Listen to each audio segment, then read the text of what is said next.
Cars.com Auto Review.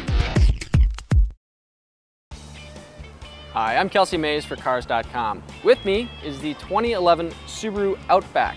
This is a car that's been around in some variation since the 1990s, and it was redesigned for last year. It's a bigger, softer car than it was before, and that's been a combination that's worked out pretty well for Subaru, actually. We'll cover the car's appeal and talk about a couple options that maybe aren't worth getting. So the big theme here is size. The new Outback is about a couple inches both wider and taller than its predecessor, and overall passenger volume is up almost 10%.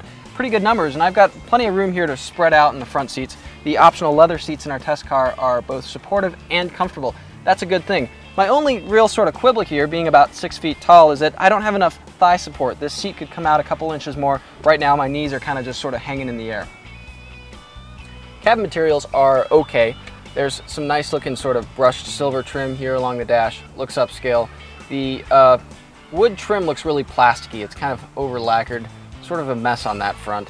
You could make the case that in a utilitarian car like the Outback, you're not really getting it for its luxury features, which is good because, speaking of which, you should skip the navigation system. We don't really like it. It's got kind of dated looking graphics, and there aren't actually any physical keys here for your radio station presets, meaning that when you actually go there, you have to go away from the map view to see what your music is.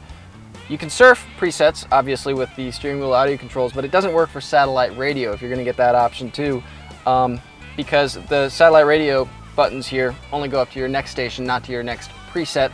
Kind of lame. Definitely a system worth skipping. Get a handheld unit if you need it. A lot of that extra passenger volume goes to the rear seat, where you're looking at about 4 inches of extra legroom here versus the old Outback. Again, nice high seating position, plenty of room, and a decent amount of thigh support considering that this is a back seat, not a front seat. The seats recline a few degrees. They actually recline quite a bit here, which is nice for your passengers, and they also fold down like the seats in most wagons and crossovers do. With them down, you're looking at a little over 71 cubic feet of maximum cargo volume. That's a number that beats both the Honda Accord Cross Tour and the Toyota Venza with their seats folded. Not a bad setup, certainly plenty of room to throw in a few golf clubs there, play a couple games. So here's the kicker. The Outback has outsold both the Venza and the Cross Tour combined this year. What's the secret? Well, it rides pretty comfortably, but is still a lot of fun to drive. Our tester's 3.6 liter 6-cylinder moves out pretty quick, but the 4-cylinder Outback actually starts just over $23,000. That's much more affordable than both the Venza and the Cross Tour, which are positioned as kind of premium offerings.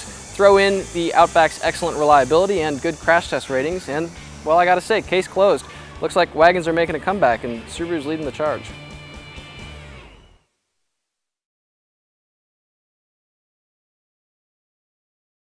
For more car-related news, go to Cars.com or our blog, kickingtires.net.